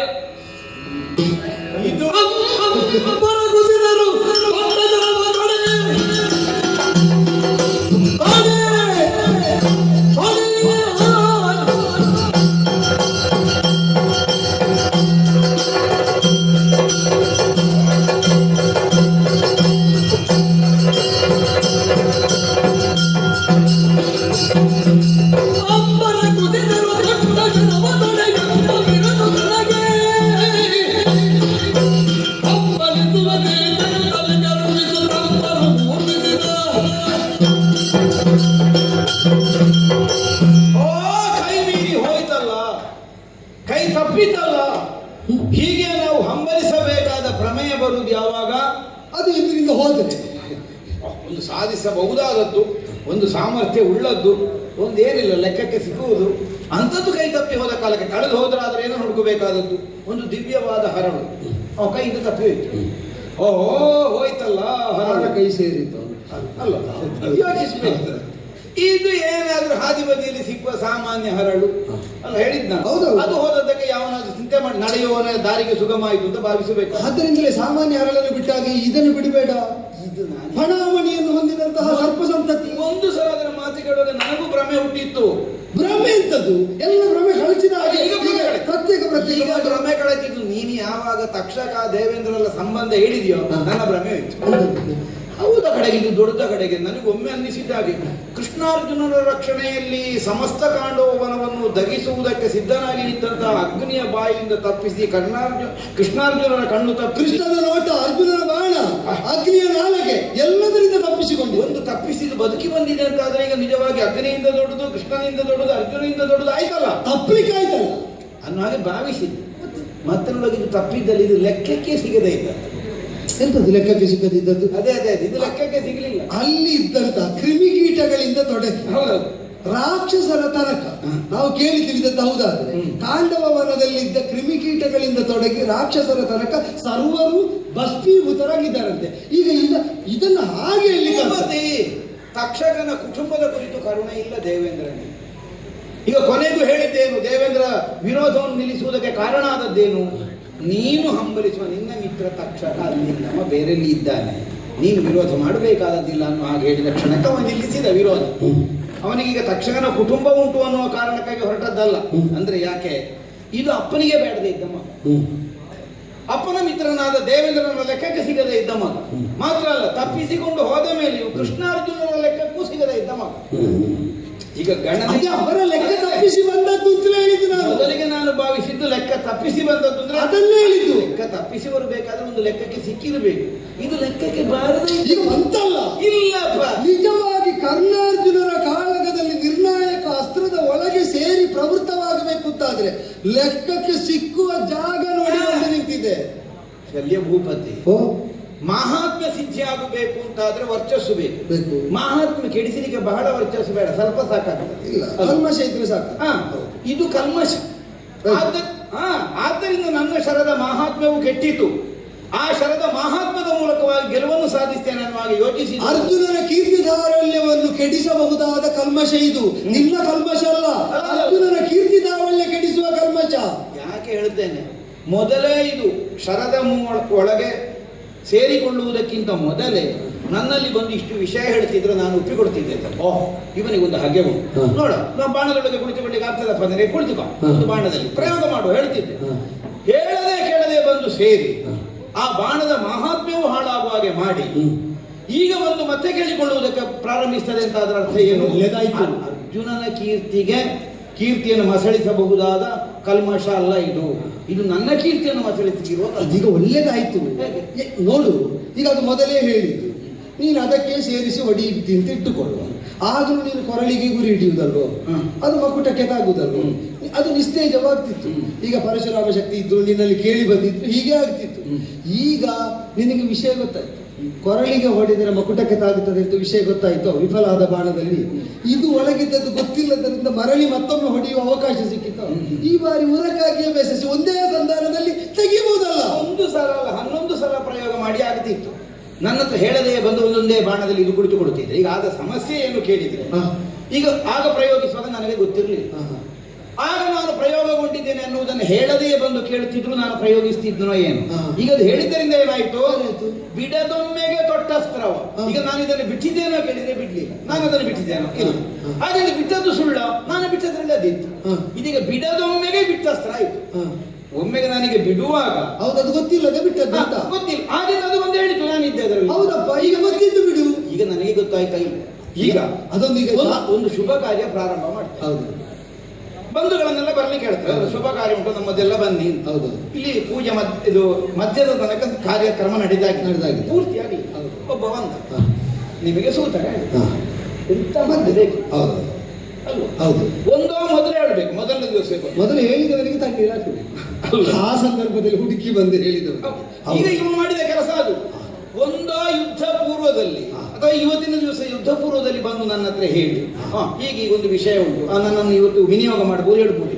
ಅಲ್ಲ, ಹೇಳದೆ ಕುಳಿತುಕೊಳ್ಬೇಕು. ಈಗ ನೀವು ಕಾರ್ಯಕ್ರಮಕ್ಕೆ ಯಾಕೆ ಬರ್ಲಿಕ್ಕಿಲ್ಲ ಅಂತ ಕೇಳಲಿಕ್ಕಿಲ್ಲ, ನನ್ನ ಅನಿವಾರ್ಯ ಹೇಳುದು, ನನಗೆ ಅದನ್ನ ಬರ್ಲಿಕ್ಕೆ ಆಗಲಿಲ್ಲ, ಬೇರೆನೇ ಇತ್ತು ಹಾಗೆ ಹೇಳುದು. ಅದಕ್ಕೆ ಹೊರತಾಗಿದ್ದು ಮಧ್ಯದಲ್ಲಿ ಬಂದು ಹೇಳಿದ್ದರಿಂದ ಈಗೇನಾಯ್ತು, ಸಂಕಲ್ಪವೂ ನಮ್ಮದು ಹಾಳಾಗಿ ಉಂಟು. ಅಯ್ಯೋ, ನಾವೀಗ ಸೂತಕದಲ್ಲೇ ಪೂಜೆ ಮಾಡಿದವಲ್ಲ ಅಂತ ಕಾಣ್ಲಿಕ್ಕೂ ಆಯ್ತು. ಪೂಜೆ ಮಾಡಿದ ಫಲವೂ ಇಲ್ಲ, ಪೂಜೆ ಮಾಡಿದ್ದು ಸುಳ್ಳು. ಅದಕ್ಕೊಂದು ಸೂತ್ರ ಉಂಟು, ಅವಿಧಿನ ಅಕೃತಮೇ. ಈಗ ವಿಧಿ ಪ್ರಕಾರ ಅಲ್ಲದೆ ಮಾಡಿದ್ದು ಮಾಡದೇ ಇದ್ದದಕ್ಕೆ ಸಮ. ಇದನ್ನು ಬಿಡುವುದಕ್ಕೆ ಬೇಕಾದ ವಿಧಿಯಿಂದ ನೀನು ಬಿಟ್ಟದ್ದ. ನೀನು ಬಿಟ್ಟದ್ದು ಯಾವುದಕ್ಕೆ ಬೇಕಾದ ವಿಧಿಯಿಂದ? ಪರಶುರಾಮ ಉಪದೇಶದಂತೆ ಅಪ್ರತಿಹತವಾದ ಬಾಣವನ್ನು ಬಿಡುವುದಕ್ಕೆ ಯಾವ ವಿಧಿಯೋ ಅದರ ಪ್ರಕಾರ ಬಿಟ್ಟಿದ್ದಿ. ಈಗ ಬೇರೆ ವಿಧಿ. ಈಗ ಪರಶುರಾಮರು ಬಿಟ್ಟದಕ್ಕೆ ಬಿಟ್ಟ ವಿಧಿ ಅಲ್ಲ, ಅವರು ಕೊಟ್ಟಂತಹ ಅಸ್ತ್ರ ಚಂದನ ಚೂರ್ಣದಲ್ಲಿ ಇರಿಸಿ ಬಲಿತರ್ಪಣಾದಿಗಳಿಂದ ಆರಾಧಿಸಿದಂತಹ ಸಹಾಯಕ ಬಿಡುವಾಗೆಲ್ಲ ಈಗ ಅಶ್ವಸೇನ ನಾಮಕರಾದ ಸರ್ಪಶಕ್ತಿಯನ್ನು ಬಿಡುವಂತ ಅವ ಹೇಳಿದ ಕ್ರಮದಲ್ಲಿ ಅವನನ್ನು ಬಿಟ್ಟಾಯ್ತು. ಆದ್ದರಿಂದ ಆಗ ನೀನು ಇದನ್ನು ಬಿಡದೊಮ್ಮೆಗೆ ಬಿಟ್ಟಸ್ತ. ಆದ್ದರಿಂದಲೇ ಅವಿಧಿನ ಅಕೃತಂ ನೀ ಬಿಡ್ಲೇ ಇಲ್ಲ ಅಂತ ತಿಳಿದು ಇದನ್ನು ಹೊಸದಾಗಿ ತೊಡೆ. ಹೌದಪ್ಪ, ಈಗ ಮಾಡಿದಂತಹ ಕಾರ್ಯಕ್ರಮಕ್ಕೆ ಪ್ರತಿಬಂಧಕ ಉಂಟು, ಶೌಚ ಉಂಟು, ಅಲ್ಲ ಶೌಚ ಬಂದಿದೆ ಅನ್ನುವುದು ಗೊತ್ತಾದ ಮೇಲೆ ಪ್ರತಿವಿಧಿಯಾಗಿ ಮತ್ತೊಂದು ಮಾಡಬಹುದು. ಹೌದೌದು, ಆ ಶೌಚದ ದಿವಸವೇ ಮಾಡ್ಲಿಕ್ಕಿಲ್ಲ. ಇಲ್ಲ, ಇದೀಗ ಅಶೌಚ ಆಡುದು, ನಾನು ಬಂದದ್ದೇ ಅಶೌಚ ಹೇಳಿದ್ದಲ್ಲ, ಇದು ಬಂದದ್ದೇ ಅಶೌಚ. ಯಾಕೆ ಈಗ ನೋಡು, ಅದು ಮೊದಲೇ ಬಂದು ಹೇಳಿದ್ರೆ ಆಗ್ತಿತ್ತು, ಹೇಳಿದಾದ್ರೂ ಬೇಡ. ಅಲ್ಲ, ಹಾಗಲ್ಲ. ಯಾಕೆ ಅದನ್ನು ಅಶೌಚ ಅಂತ ಹೇಳ್ತೇನೆ, ಒಂದು ಸರ್ಪ ಜಾತಿಯಿಂದ ತೆಕ್ಕೊಳ್ಳೋಣ, ಅದು ಬಾಲ ಇಲ್ಲದ ಸರ್ಪ. ಈಗ ಅಲ್ಲ ಹೇಳಿದ್ ನಾನು, ಇದನ್ನು ಪೂರ್ತಿ ಸರ್ಪ ಅನ್ನುವ ಹಾಗೂ ಆರಾಧ್ಯ ಭಾವದಿಂದ ಕಾಣ್ಲಿಕ್ಕೆ ಆಗುದಿಲ್ಲ, ಅದಕ್ಕೆ ಅಂಗಚ್ಛೇದ ಆಗಿದೆ.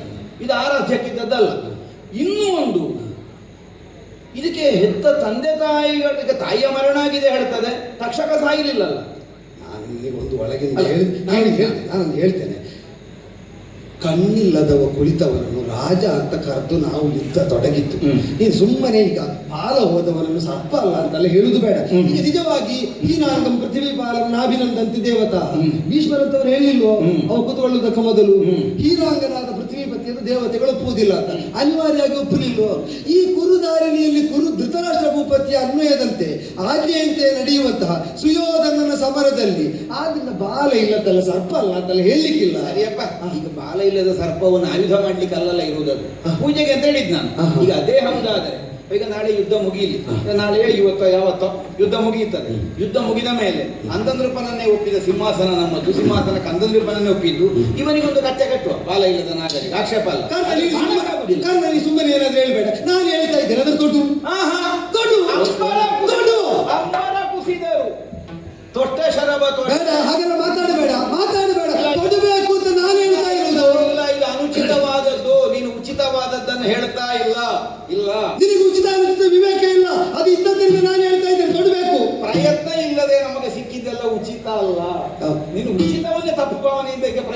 ಇದ್ವಿ. ಹಾ ನಾವು ಪ್ರಯತ್ನ ಏನೇನು ಶ್ರಮ ಪಡದೆ ಸಿಕ್ಕುವುದಕ್ಕೆ ಉಚಿತ ಅಂತ ಹೆಸರಲ್ಲ. ಹಾ, ಹಾ. ನಾವು ಶ್ರಮ ಪಟ್ಟು ನಮಗೆ ಹೊಂದಿದ್ದಕ್ಕೆ ಮಾತ್ರ ಉಚಿತ ಅಂತ ಹೆಸರು. ನಾನು ಒಂದು ಒಂದೂವರೆ ವಾಕ್ಯ ನಿನ್ನ ಮಾತಾಡ್ತೇನೆ. ಏನು ಶ್ರಮ ಇಲ್ಲ ಜೀವನದೊಂದು ಉಚಿತ ಯೋಜನೆ ನಮಗೆ ಯಾರಾದ್ರೂ ಇದನ್ನು ಹೇಳ್ಬೋದು. ಉಚಿತ ಯೋಜನೆಯ ಪೂರ್ಣ ಫಲಾನುಭವಿಯಾಗಿ ನೀನು ಹೇಳಬಾರ್ದು. ಎಂತದ್ದು ಅಂಗರಾಜ್ಯಾಧಿಪತಿ ಆಗುವುದಕ್ಕೆ ನಿನ್ನ ಪ್ರಯತ್ನ ಎಂತ ಪ್ರಯತ್ನ ಅಲ್ಲ. ಇಲ್ಲ ಆ ಉಚಿತವಾಗಿ ಸಿಕ್ಕಿತು ನಿನಗೆ. ಹಾ, ಹಾ, ಹಾ. ಉಚಿತವಾಗಿ ರಾಜ್ಯಾಧಿಪತ್ಯವನ್ನು ಹೇಗೆ ಅನುಚಿತ? ರಾಜ್ಯಾಧಿಪತ್ಯ ಸಿಕ್ಕುವುದು ವಿಕ್ರಮದಿಂದ ಅಲ್ಲ, ವಿಕ್ರಮ ಇದ್ದವನಿಗೆ ಕೊಟ್ಟದೀಗ ತಪ್ಪೇನು? ವಿಕ್ರಮ ಇದ್ದದ್ರಿಂದ ರಾಜ್ಯಾಧಿಪತ್ಯ ಸಿದ್ಧಿಸುವುದಿಲ್ಲ. ಕುರುಧಾರಣೆಯಲ್ಲಿ ವಿಕ್ರಮ ಇದ್ದ 1000 ಮಂದಿ ಇದ್ದಾರೆ. ಎಲ್ಲರೂ ಕುರುಧಾರಣೆಯನ್ನು ಆಳ್ತಾರ? ಆಭಿಜಾತ್ಯ ಬೇಕು. ಆಭಿಜಾತ್ಯ ಹುಟ್ಟಿನಿಂದ ಪೈತೃಕವಾಗಿ ಅಧಿಕಾರ, ವಂಶ, ಕುಲ, ಹಿನ್ನೆಲೆ ಯಾವುದೂ ಇಲ್ಲದೆ ನೀನು ತಲೆಗೆ ಬೇಕಾದವನೆಂಬ ಕಾರಣಕ್ಕೆ ನಿನ್ನನ್ನು ಪ್ರೀತಿಗೊಳಿಸುವುದಕ್ಕೆ ಬೇಕಾದ ಅಂಗರಾಜ್ಯವನ್ನು ಉಚಿತವಾಗಿ ಕೊಟ್ಟಾಗ ಯೋಜನೆ ಒಳ್ಳೆಯದುಂಟು ಅಂತ ಫಲಾನುಭವಿಯಾಗಿ ಈಗ ಅವ ಬಂದ ಕಾಲದಲ್ಲಿ ಬೇಡ ಅಂತ ಹೇಳ್ತಾರೆ. ನೀನು ಅದನ್ನೆಲ್ಲ ಸುಮ್ಮನೆ ಇಲ್ಲದ ಕಾರಣ ಎಲ್ಲ ಹೇಳಬೇಡ, ಅದನ್ನು ತೆಗೆದೋಡಿ. ಈಗ ಅರ್ಜುನ ವಿರೋಧಕ್ಕೆ ಬೇಕಾಗಿ ಅಂಗರಾಜ್ಯಾಭಿಷೇಕವನ್ನು ನಾನು ಮಾಡಿಸಿಕೊಂಡನೇ ಹೊರತು ಆ ಹಿನ್ನೆಲೆಯ ಮೂಲಕವಾಗಿ ಉಂಟಾದಂತಹ ಭೋಗವನ್ನು ಅನುಭವಿಸಿದ್ದಾರೆ. ಯಾಕಿದನ್ನು ನಾನು ಆಡ್ತೇನೆ ಕೇಳಿದರೆ, ಅರ್ಜುನ ವಿರೋಧವನ್ನು ಸಾಧಿಸುವುದಕ್ಕೆ ಮಾತ್ರ ನನಗೆ ಅಂಗರಾಜ್ಯಾಭಿಷೇಕ. ಅಂಗರಾಜ್ಯದ ಸಂಪತ್ತಿನ ಮೂಲಕವಾಗಿ ಅರ್ಜುನ ವಿರೋಧ ಅಲ್ಲ. ನಿನಗೆ ಅದರ ಹಂಗಿನಲ್ಲಿ ಗೆಲ್ಲುವುದಿಲ್ಲ. ನಾನು ಇನ್ನೊಂದು ಹೇಳ್ತೇನೆ. ಅಂಗರಾಜ್ಯಾಧಿಪತ್ಯ ಉಚಿತವಾಗಿ ಬಂದರೂ ಕೂಡ ಅರ್ಜುನ ವಿರೋಧವೆಂಬ ಕಾರಣದಿಂದ ಉಚಿತವಾಗಿ ಬಂದರೂ ನಿನಗೆ ಸ್ವೀಕಾರ್ಯವಾಯಿತು. ಇದೀಗ ನೀನು ಅನುಚಿತ ಅಂತ ಹೇಳ್ತಿ, ಉಚಿತವಾಗಿ ಬಂದದ್ದು ಅನುಚಿತ ಅಂತ ಹೇಳ್ತಿ. ಶಲ್ಯ ಸೂಚನೆ ಉಂಟು ಎಂಬ ಒಂದು ಕಾರಣಕ್ಕೆ ಮಾತ್ರ ತೊಟ್ಟಿದ್ದೇನೆ ಅಂತ ನೀನು ಅಂಗಾಧಿಪತಿ ಕೇಳಿದೆಯಲ್ಲ. ಈಗ ಅರ್ಜುನ ವಿರೋಧಕ್ಕಾಗಿ ಮಾತ್ರ ಸ್ವೀಕರಿಸಿದ್ದು ಅಂತ.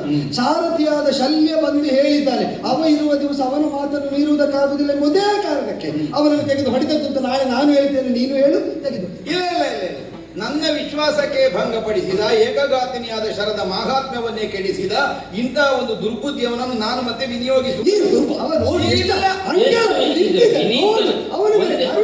ನೀವು ಪ್ರತಿವಿಧಿಯೋ ವಿಧಿಯೋ ಇದು ನನ್ನ ವಿಧಿಯೋ ಒಂದು ಉಂಟಲ್ಲ. ಇಲ್ಲಿ ಈಗ ಅಷ್ಟೊತ್ತು ಕಾಯ್ತಾ ಇದ್ದೇನೆ.